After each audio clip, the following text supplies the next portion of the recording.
Diolch I Grig am y gwahoddiad I bod yma heno. Enw fi Gwenllian a Elenid. A mae'n hyfryd I fod yma. Dyn ni wedi rili mwynhau bod yma am y 2 diwrnod diwetha. Felly mae'r ddwy ohonon ni gweithio I siop Griffiths a fel rhan o siop Griffiths mae'r Orsaf yn dod dan siop Griffiths mewn ffordd. So ni'n jyst mynd I rhoi glas ar rhai o prosiectau dyn ni'n gweithio ar hyn o bryd. Da ni jyst aros i'r sgrin ddod fyny. Elenid yw'r Cyflwyniad. So fi di'r Cyflwyniad Trafnidiaeth Cymunedol Yr Orsaf. A nes I gychwyn yn ôl yn mis Medi blwyddyn dwytha.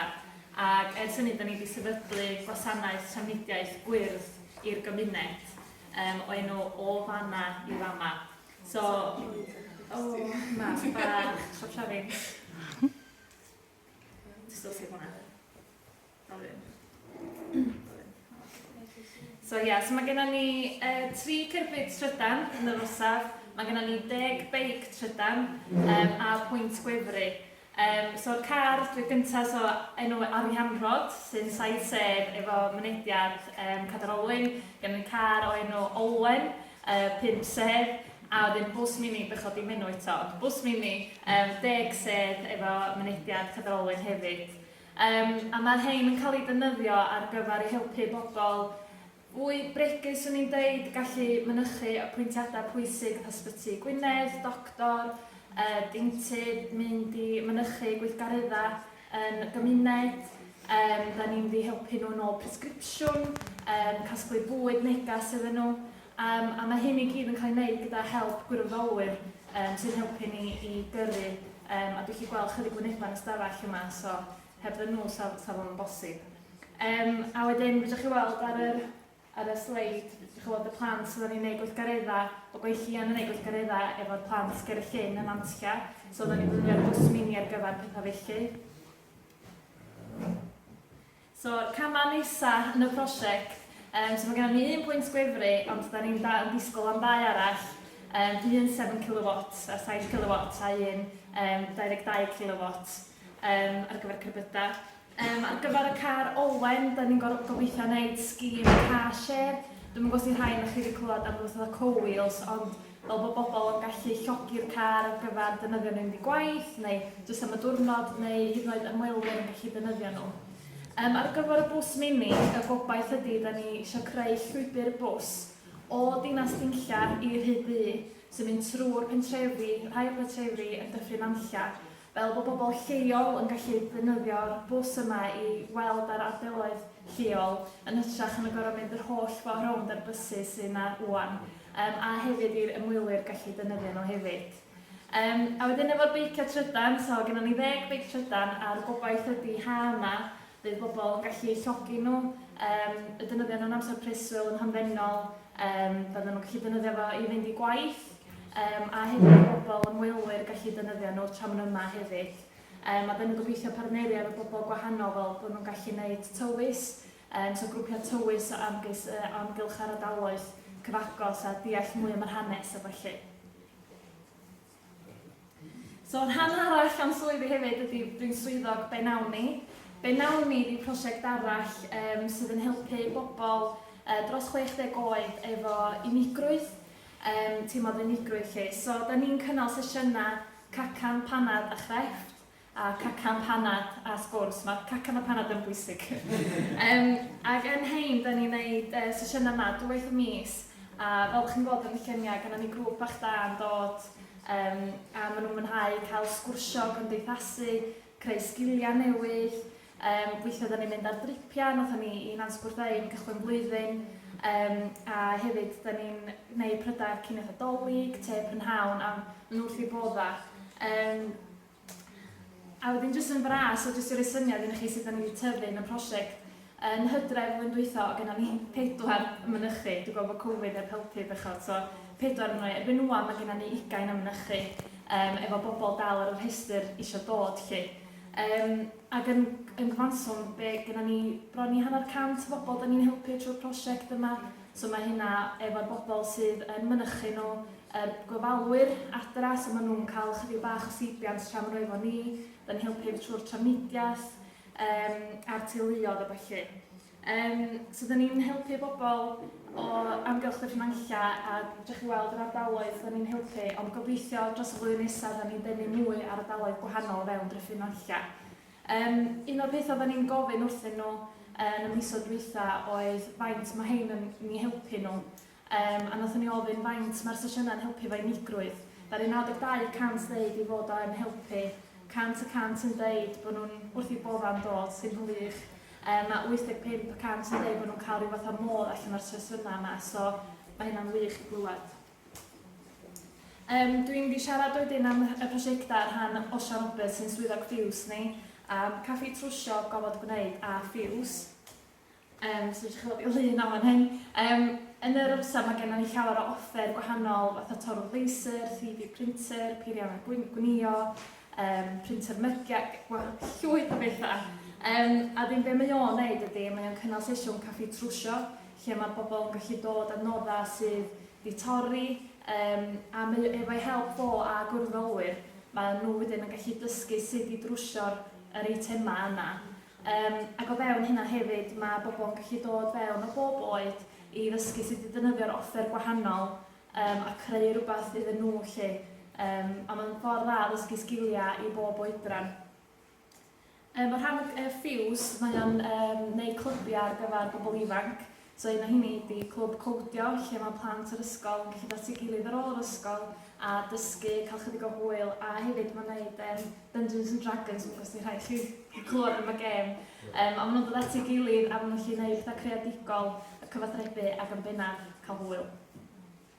So ni basio chi mlaen am ei Gwenllian.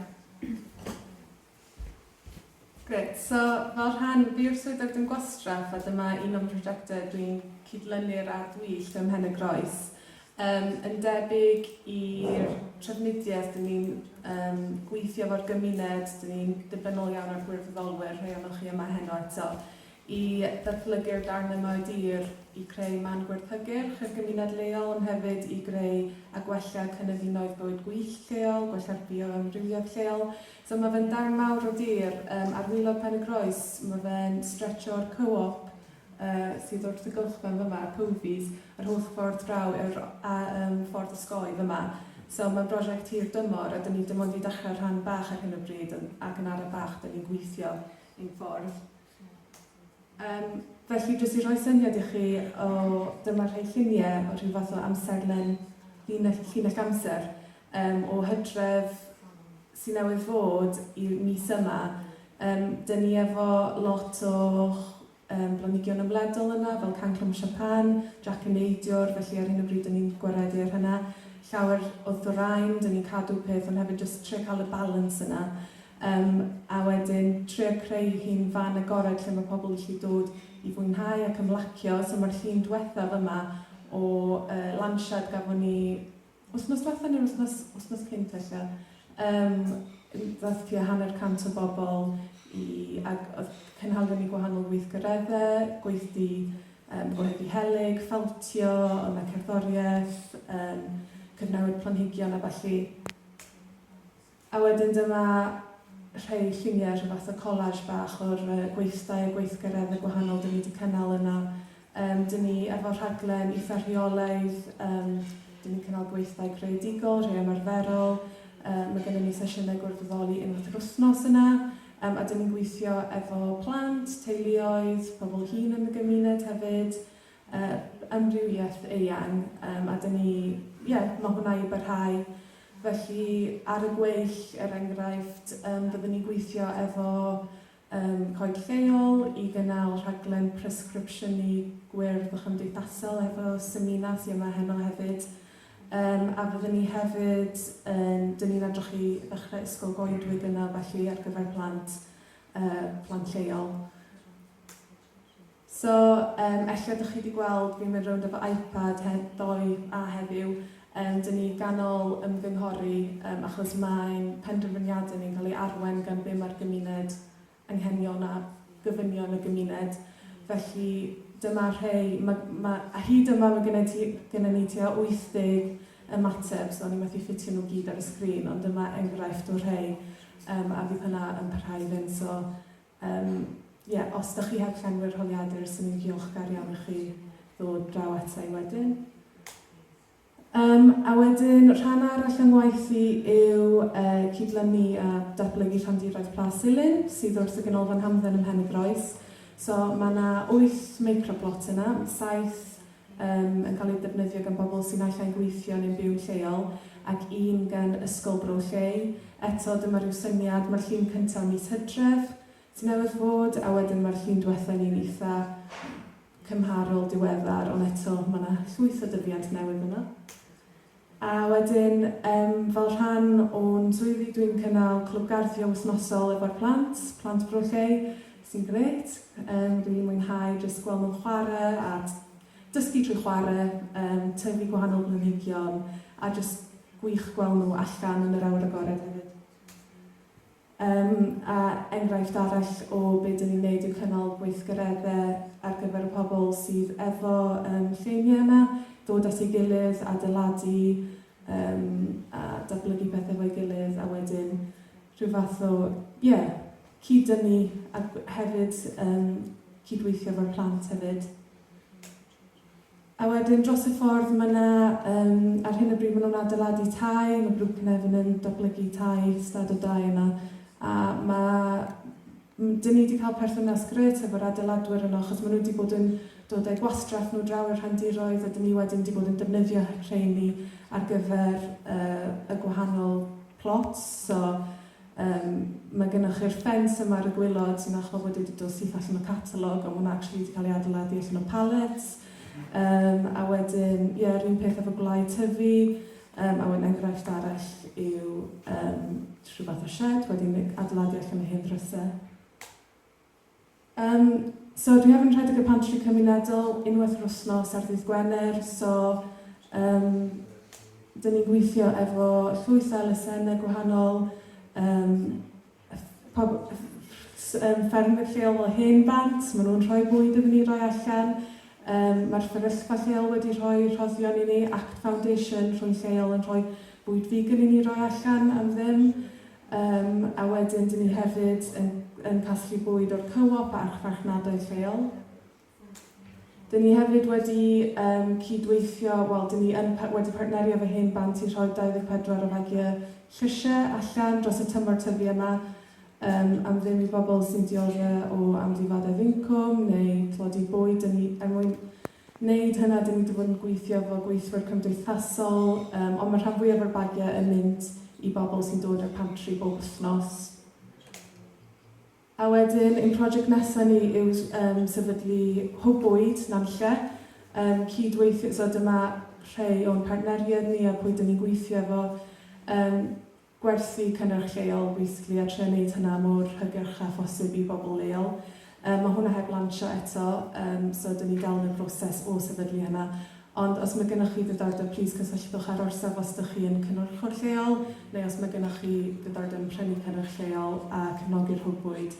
Dyn ni'n gobeithio lansio fe yn y misoedd nesaf dros y ha. A wedyn, dyma Osian Cai, fe yw'n swyddog cerddoriaeth ni. So, cerddoriaeth yn y gymuned, dyna be mae fe'n neud. Mae fe'n cynnal gweithdai cerddoriaeth yn wythnosol. So, dyma gweithdai cerddoriaeth i blant a phobl ifanc yn gweithio efo'r ysgolion gwahanol. Ond hefyd, mae llwyth o bobl ifanc yn dod Yr Orsaf a just jamio. Mae fe'n gyfle i blant o ysgolion gwahanol cymdeithasu a just cael chydig o hwyl. A mae yna hefyd sesiynau jamio ar gyfer pobl oedolion o fewn y gymuned, so a pobl hŷn. So croeso mawr i unrhyw un ohonoch chi os mae gennych chi ddiddordeb i ymuno unwaith yr wythnos yng Nghaffi'r Orsaf. Ac wedyn, jyst yn olaf, ar hyn o bryd, dyn ni'n gweithio ar polisi amgylcheddol. Dyn ni'n gobeithio yn y gobaith i dadgarboneiddio ein gweithgareddau ni. Enghraifft o hyn yw drws nesaf i Caffi'r Orsaf. Mae Siop Griffiths yn datblygu Cymru Fydd adeilad, a dyn ni wedi tynnu'r adeilad na i ffwrdd o'r nwy, a dyn ni'n defnyddio SOS heat pumps a pethau fel yna. So dros y 5 mlynedd diwethaf, dyn ni'n mynd i cymryd camau i ceisio cyrraedd agwedd zero o fewn 5 mlynedd. So, diolch.